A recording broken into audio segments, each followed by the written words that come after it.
The question was a shrill whine in her brain. Her hands half arose to cover her ears. "I am Varta, maiden of Asti. Memphir has fallen to the barbarians of the outer lands, and now I go as Asti once ordered." The guardian considered her answer gravely. In one skeleton claw it fumbled a rod, and with this it now traced certain symbols in the dust before Varta's webbed feet. When it had done, the girl stooped and altered two of the lines with a swift stroke from one of her talons. The creature of the chasm nodded its misshapen head. "Asti does not rule here, but long and long and long ago there was a pact made with us in his name. Pass free from us, woman of the light. There are two paths before you." The guardian paused for so long that Varta dared to prompt it. "Where do they lead, guardian of the dark?" "This will take you down into my country."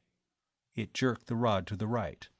"And that way is death for creatures from the surface world. The other, in our old legends it is said, to bring a traveler out into the upper world. Of the truth of that, I have no proof." "But that one I must take." She made a slight obeisance to the huddle of bones and dank cloak on the rock, and it inclined its head in grave courtesy. With Lur pushing a little ahead, she took the road which ran straight into the flume-veiled darkness. Nor did she turn to look again at the thing from the chasm world. They began to climb again, across slimed rock, where there were evil trails of other things which lived in this haunted darkness. But the sun of Asti lighted their way, and perhaps some virtue in the rays from it kept away the makers of such trails. When they pulled themselves up onto a wide ledge, the talons on Varta's gloves were worn to splintered stubs, and there was a bright girdle of pain about her aching body. Lur lay panting beside her, his red forked tongue protruding from his foam-ringed mouth. "We walk again the ways of men." Lur was the first to note the tool marks on the stone where they lay. "By the will of Asti, we may win out of this maze after all." Since there were no signs of the deadly steam, Varta dared to push off her hood and share with her companion the sustaining powder she carried in her pouch. There was a freshness to the air they breathed, damp and cold though it was, which hinted of the upper world. The ledge sloped upwards, at a steep angle at first, and then more gently. Lur slipped past her and thrust head and shoulders through a break in the rock. Grasping his neck spines, she allowed him to pull her through that narrow slit into the soft blackness of a surface night. They tumbled down together, Varta's head pillowed on Lur's smooth side, and so slept as the sun and worlds of Asti whirled protectingly above them. A whir of wings in the air above her head awakened Varta. One of the small, jewel-bright flying lizard creatures of the deep jungle poised and dipped to investigate more closely the worlds of Asti.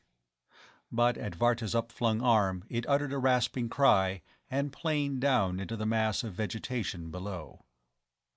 By the glint of sunlight on the stone around them, the day was already well advanced. Varta tugged at Lur's mane until he roused.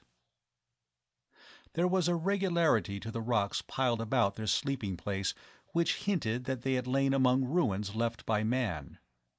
But of this side of the mountain both were ignorant, for Memphir's rule had not run here. Many dead things in times past. Lur's scarlet nostril pits were extended to their widest. But that was long ago.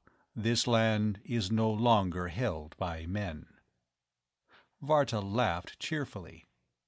If here there are no men, then there will rise no barbarian hordes to dispute our rule. Asti has led us to safety. Let us see more of the land he gives us. There was a road leading down from the ruins, a road still to be followed, in spite of the lash of landslip and the crack of time. And it brought them into a cup of green fertility, where the lavishness of Asti's sowing was unchecked by man.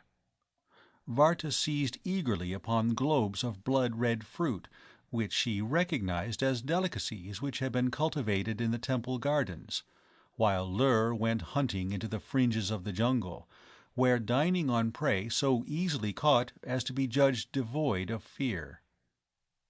The jungle-choked highway curved, and they were suddenly fronted by a desert of sear desolation, a desert floored by glassy slag, which sent back the sunbeams in a furnace glare. Varta shaded her eyes and tried to see the end of this, but if there was a distant rim of green beyond, the heat distortions in the air concealed it. Lur put out a front paw to test the slag, but withdrew it instantly. "It cooks the flesh. We cannot walk here," was his verdict. Varta pointed with her chin to the left, where, some distance away, the mountain wall paralleled their course. "Then let us keep to the jungle over there and see if it does not bring around to the far side. But what made this?" She leaned out over the glassy stuff, not daring to touch the slick surface.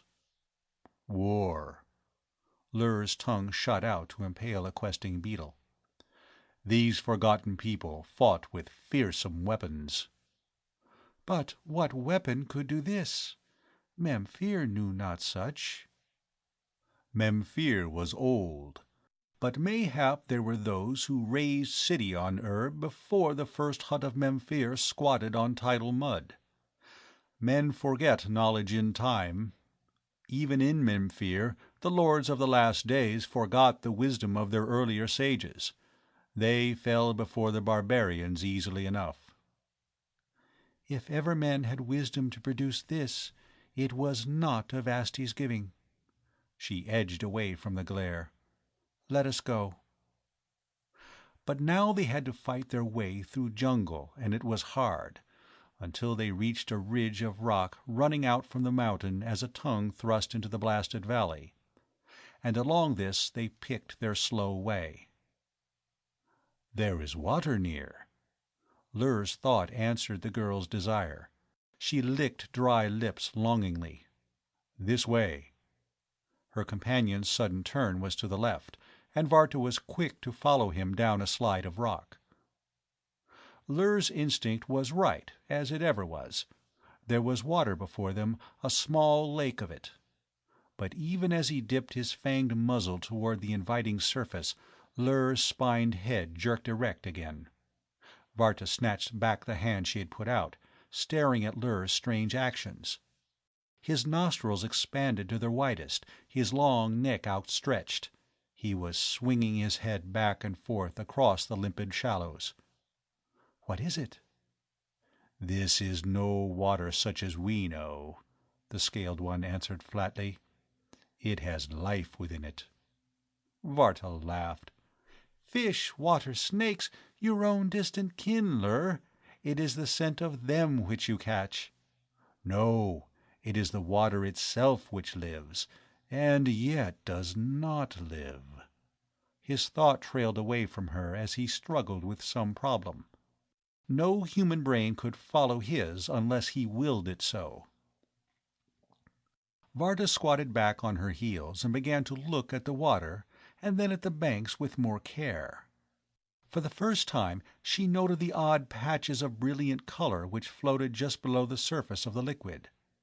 Blue, green, yellow, crimson, they drifted slowly with the tiny waves which lapped the shore. But they were not alive. She was almost sure of that. They appeared more a part of the water itself. Watching the voyage of one patch of green, she caught sight of the branch. It was a drooping shoot of the turbie, the same tree-vine which produced the fruit she had relished less than an hour before. Above the water dangled a cluster of the fruit, dead ripe, with the sweet pulp stretching its skin. But below the surface of the water... Varta's breath hissed between her teeth, and Lur's head snapped around as he caught her thought.